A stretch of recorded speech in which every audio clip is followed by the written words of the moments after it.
Kilagyuning ipaampalinganak panimbanan ng Espiritu. Amen. Makanano ko may biyasang magdesisyon.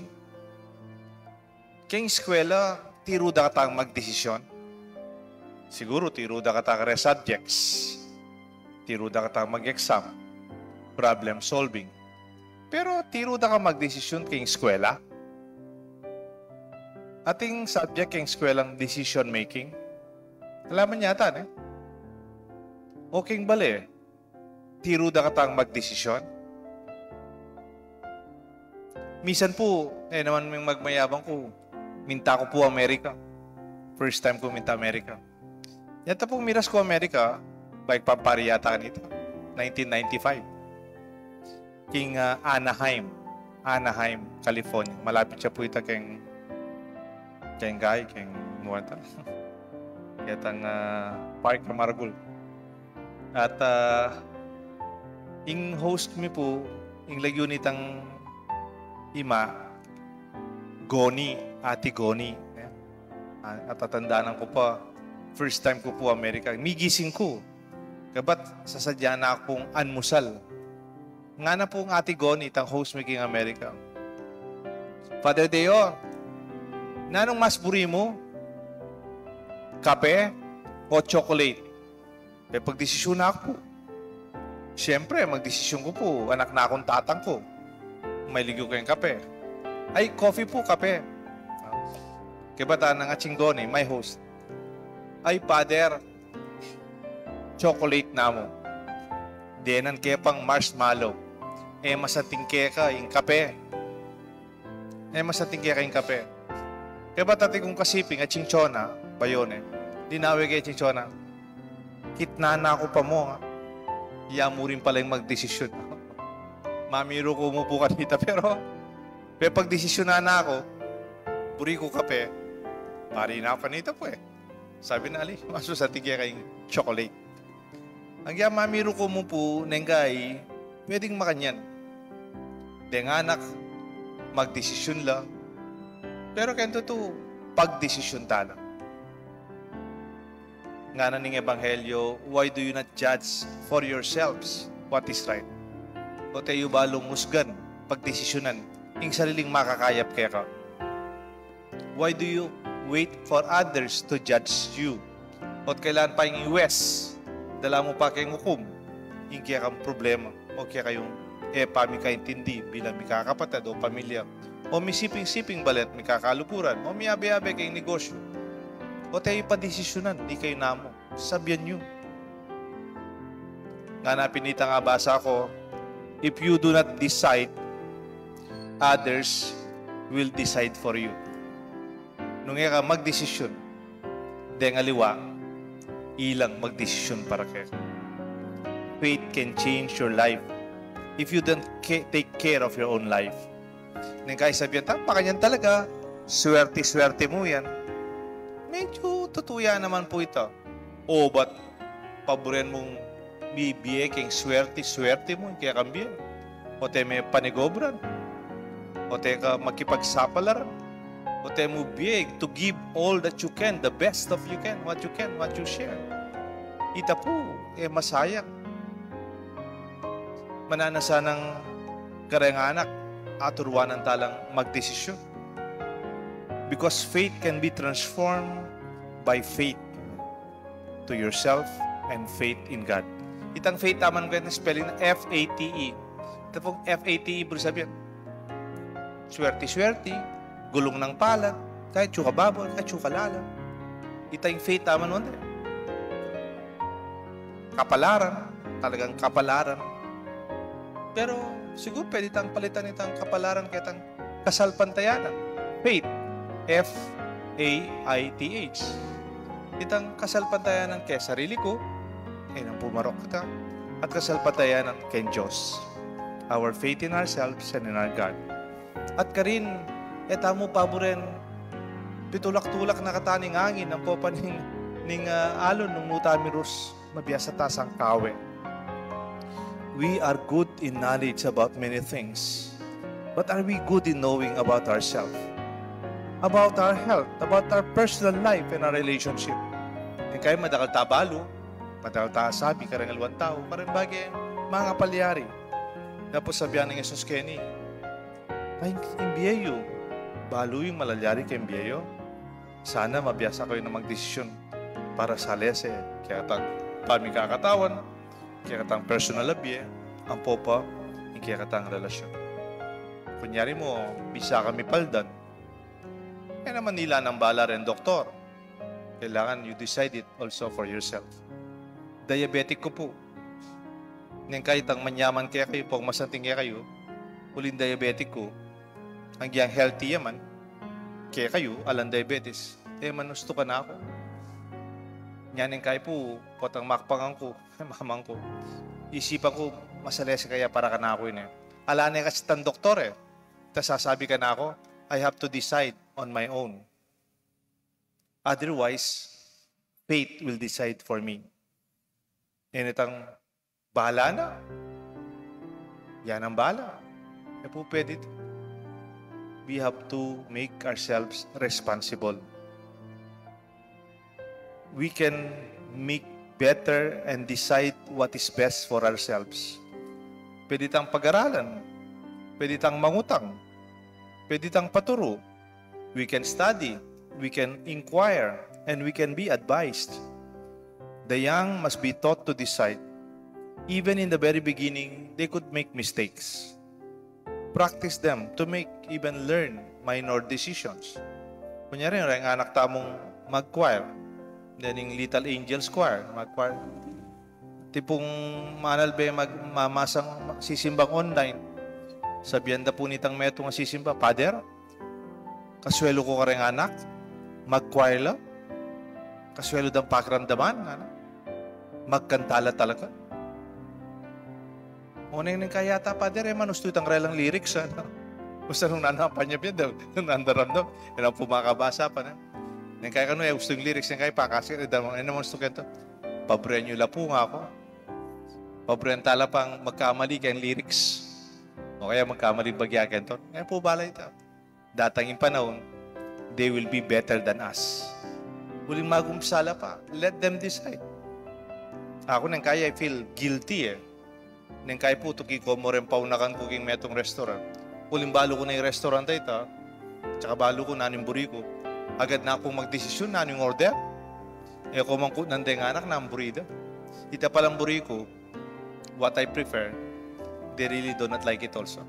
Ita kasing buriko, pamangan diabetic, pampawan mo ito. Nang kaya, siguro, paborenta mo, ilang magdesisyon. Bakit? Datang kasing panahon, kailangan data. They will be time that we cannot decide for them anymore. Patangitano kayabe, alata na, o siguro may abroad na lang, tino sariling pamilya. Then, we will not worry about how about them, and we know that they will be in a better position knowing that they already know how to decide in a good and responsible way. This is a real sign of growth and maturity. Potang diyang halata na agyuda ng magdesisyon. Iting responsably at maya pa magdesisyon. Ating ko pong basa misa nga da, makanano kaya relasyon da rin pengari ang poreng anak? How do you define the relationship between parents and children? Apat lang mo po anong stages. Apat lang phases. Ita pong mumuna kano, potang deng anak, kaya be mo lang, 0 to 7 years old. You become authority. Authority. Dapat po tang anak la, baludan, gusto, mali, dapat, masanting. Po dapat compromise. Di ba po? Kunyari mo, yung anak, ane ka siya sa buntok. Papalub na yung gaman na kining electric fan. Abitan mo magagawan yan. Manasakit ka, gusto yan. O kaya, ating kandila, burinental na ning kandila. May tatalnan yan. Mapali ka. Yung kaipin, den tatang, mas kaya, paborin mo yung mapali. Tabalo ng mapali yan. Pero, when you are in authority, they would know what is right and what is wrong. Tamon dapat paintulutan itang gusto, ay tangi gusto, kaya ng harapan tamo. Then, ako ng halimbawa niya po. At kung meto nga kaluguran itang anak na, medyo masya siya po talaga buntok. Ot kay ngarapan mi po, ang pungarapan na rin pengari na, penasakit niya po ining kakyalong na. Di man po kinorek ng pengari. Pag maragul da po, na penasakit niya itang anak. Ako tuwa akong bayin tao, paris presko mo po. Pero feeling ko, dapat itang tatang o yung masin, anak, gusto yan. Penasakit mo yung kaklase mo, yung kaluguran mo, yung kayalang mo, magpasori ka. We have to be authority. Yung gusto, yung mali. Kunyari mo, Keti, sisimbakay po na eh. Kunyari natin anak ka, mintala kayo, gulisak, malyari tanay po. Mamiyalong laki, okay po, mamiyalong. O nang mangya, pwede tasabihan, ko mamiyalong kayo ni. Pisang banyin ni. Mamiyalong kayo, ketaluan. Because, nung paborenta mo po ito, akaugal yan da, it will reflect upon us, isn't it? Makananoda po nga balo yung gusto, ang po yung mali. Nung emanipatan kaya katamo, mas matuwada pengari. Kadwa, potang 7 years old dala, 8 years old to 14 years old, ingaws na kanu, kaya pengari, trainer. Titrain nyo na lang. Nanabur sabihin ng trainer, itang antabayanan mo lang gagawan din dapat danggawan. Kunyari mo, tuturo mo nung manuas pinggan. Tuturo mo nung mangili keng kamatis. Tuturo mo lang mamalis. Tuturo mo nung magobra. You train them. Pero in trainer, hands-on. Itang kabang manuas siyang pinggan, tatalmen miya naman yung gamat na. Kabang mangiliya, antabayanan may kayang gamat. Bangye masugat. Potang mamalis ya, kaya pa may mamalis. Apansin nyo po rin sundalos, potang mag-training la. Ninong kaya beda, itang karelang sarento, migising lang alas 4 ng ganing aldo, kaya beda yung karelang sarento, mag-jogging la, kaya beda po yung sarento. And they would be trained, they are accompanied. Kailangan talalalakwan. Lalo na karang panahon na ite, potang makanyan, alalo rin pengare, alalang kayabe, ninong mag-train karela, ninong misane karela, somebody must accompany them. Pero yung masanting po itang katlo, pota ka nung day nga anak, kain na lang. Bala mo yung edad 16 years old to 24 years old. More or less, college na lang, di ba? College. Alam mong role ng magulang? Coach. Value po rin coach. Itang mamiya lang advice, pero ela kayabe keng pialong. In basketball coach, kunyari mo, Jowers si kanita ng panahon. O na maging playing coach siya pala. Pero po tatuturo mo la, o hindi kaya kayong pialong, o hindi kaya kayong gawan, may training na lang. Baludan na yung gusto po ngali. When you are already a coach, you cannot even enter into the court. Nino po kasing coach ng Manny Pacquiao? Na? Wow, i-roach. Ne? Ang giyang pong biyasa ya, po pwedeng lungub keng court. Kunyari mo, mag-boxing lang, ba't lungub ya? So, paano yung Pacquiao? May, ma-technical ya po. Masambot ya po kayang makanyan, even when you are parents and your children are already in college, kaya ka man pwede na kahit tuki ka rin. They are on their own. Isipan mo la, ausan mo la, kukumustan mo la, pero ilan ang bala. Kasi tiro mo na la, sinanay mo na la, ngeni, you can still give them advice, but they are on their own. Makalunos na rin ang anak, college na la, tuturing tala pa rin authority, tamo mo. O college na la, bala mo, tala yalakwan. Tala pagkatiwalan. Pwedeng magkamali lang ng kay, masakit, pero there's no other way. Wari makanyang lareng anak. Potang 24 years old na lang, patas. Ingaws na kareng pengari, friend. Parang kaibigan ka na lang. Hindi lang pala, kaibigan ka na. Itang kaluguran da ka. Itang pwede mong kutnan, pwede da kasopan, pwede mo lang papagdesisyonan, no ko bisang mangan, namri yung gawa, no ko bisang munta. Then, when they could decide better, we are truly parents. Janet, di ba? Tsaka Dan, yung manak nyo, lumalaki na. And when they are going through this, they're on their own.